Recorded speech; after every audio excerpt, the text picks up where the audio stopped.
हम बात करने वाले हैं कि फाइनली अगर भाई लोग आपने भी सहारा में पैसा जमा किया था, निवेश किया था और जो कि अभी आपको मिल नहीं पाया था, अभी जो है कि बीच में 10,000 रुपए क्लेम हो रहा था, बट उसमें भी किसी का आया, किसी का नहीं आया, कुछ रिजेक्शन की वजह से कुछ हो वो इशू आए हैं और इसे जो है 10,000 की अब राशि बढ़ाकर 50,000 रुपए की अब किस्त आने वाली है। अगर आपने सहारा में पैसा निवेश किया है तो इसे बहुत ध्यानपूर्वक वीडियो देख देख लीजिए, क्योंकि इसमें सब कुछ ए टू जेड मैं डिटेल बताने वाला हूँ कि आपको कैसे क्या करना है, स्टेटस आपको कैसे चेक करना है कि आपकी कोई गलती है और नया आवेदन फॉर्म कैसे भरना है। तो अभी हम बताने वाले हैं। तो फाइनली अभी आप देख सकते हैं सहारा इंडिया परिवार को रिफंड फॉर्म दोबारा भरने की प्रक्रिया शुरू हो गई है, ठीक है, 2026 में। तो अभी चलते हैं, देख सकते हैं सारा इंडिया के करोड़ों निवासियों के लिए राहत भरी खबर आई है। जिन लोगों का रिफंड आवेदन पहली बार में खारिज हो गया था, उन्हें अब दोबारा आवेदन करने का मौका दिया जा रहा है।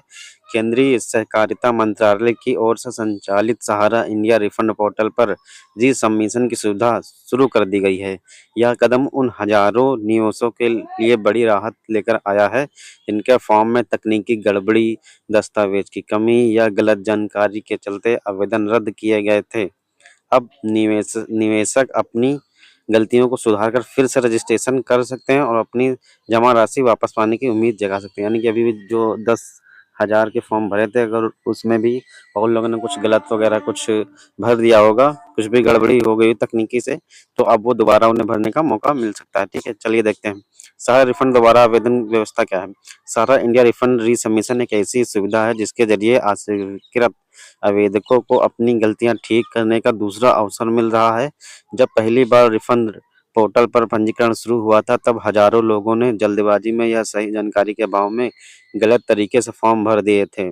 कुछ लोगों ने कुछ अधूरे अधूरे दस्तावेज अपलोड किए तो कुछ की पेमेंट प्रक्रिया में दिक्कत आई।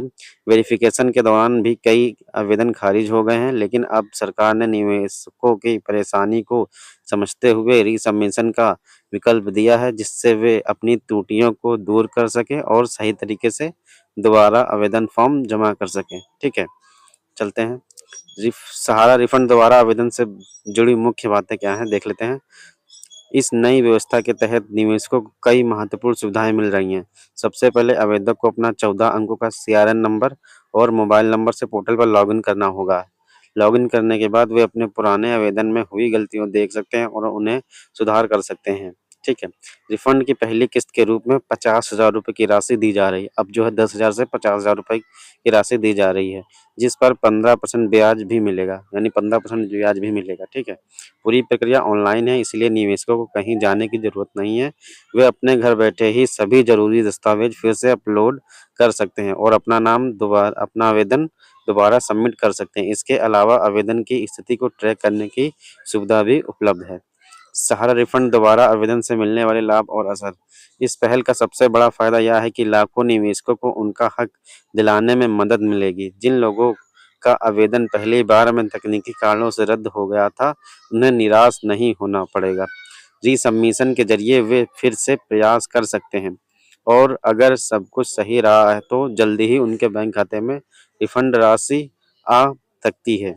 यह व्यवस्था पारदर्शिता बढ़ाती है क्योंकि निवेशकों को खुद देख सकते हैं कि उनके आवेदन में क्या कमी थी।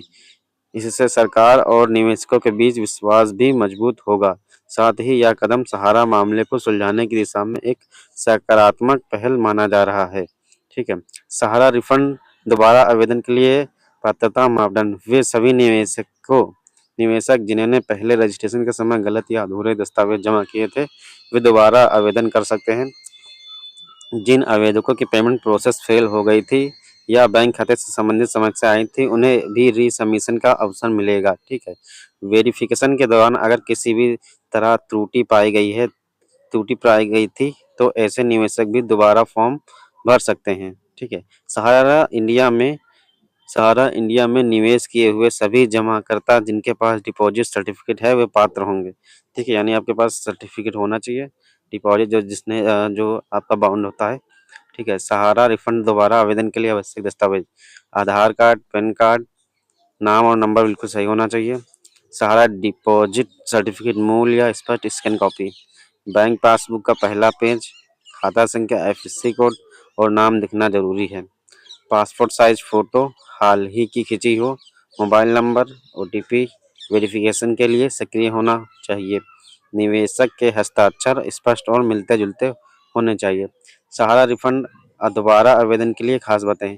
यह योजना इसलिए खास है क्योंकि यह निवेशक के को दूसरे मौका देती है और आमतौर पर सरकारी योजनाओं में से एक बार आवेदन खारिज होने के बाद दोबारा मौका नहीं मिलता है, लेकिन सहारा मामले की संवेदनशील को देखते हुए यह व्यवस्था बनाई गई और इसमें सबसे बड़ी खासी यह है कि निवेशक खुद अपनी गलतियां देख सकते हैं और उन्हें तुरंत सुधार कर पोर्टल पर लॉगिन करने के बाद स्पष्ट रूप से बताया जाता है कि किस डॉक्यूमेंट में या किस जानकारी में समस्या थी। इसके अलावा पूरी प्रक्रिया डिजिटल होने से समय और पैसा दोनों की बचत होती है। सहारा रिफंड दोबारा आवेदन का उद्देश्य और मकसद। केंद्रीय सहकारिता मंत्रालय का मुख्य उद्देश्य यह है कि सुनिश्चित करना है कि कोई भी असली निवेशक अपना पैसा पाने से वंचित न रहे। सहारा इंडिया के मामले में करोड़ों रुपए फंसे हुए हैं और लाखों निवेशक अपनी मेहनत की कमाई वापस पाने का इंतजार कर रही है। रिसबमिशन की व्यवस्था इसलिए शुरू की गई है ताकि जो लोग तकनीकी कारणों या जानकारी की कमी के चलते पीछे रह गए थे, उन्हें भी न्याय मिल सके। सरकार चाहती है कि अधिक से अधिक पात्र निवेशक को तक रिफंड पहुंचे और किसी भी प्रकार की भ्रम की स्थिति न रहे। यह पहल पारदर्शिता और जवाबदेही को भी बढ़ावा देती है। सहारा रिफंड आवेदन के लिए ऑनलाइन प्रक्रिया। ऑनलाइन प्रक्रिया क्या है, तो चलिए देखते हैं। सबसे पहले आपको अपने मोबाइल या कंप्यूटर में इंटरनेट कनेक्शन चालू करना होगा और सहारा रिफंड की आधिकारिक वेबसाइट, ठीक है, MOCRA फंड FUNCRA से government.in पर जाना होगा। इसके बाद आपको होम पेज पर जाना है। लॉगिन या विकल्प दिखाई देगा जिस पर क्लिक करना है, ठीक है। अब फिर आपको CRN नंबर वाला 14 अंक का ये डालना है और रजिस्टर मोबाइल नंबर दर्ज करना होगा। उसके बाद आपको मोबाइल पर एक OTP आएगा। OTP को सही से भरकर वेरीफाई करने के बाद आप पोर्टल पर पोर्टल पर लॉगिन हो जाएंगे और आपके सामने आपका पुराना आवेदन खुल जाएगा, ठीक है।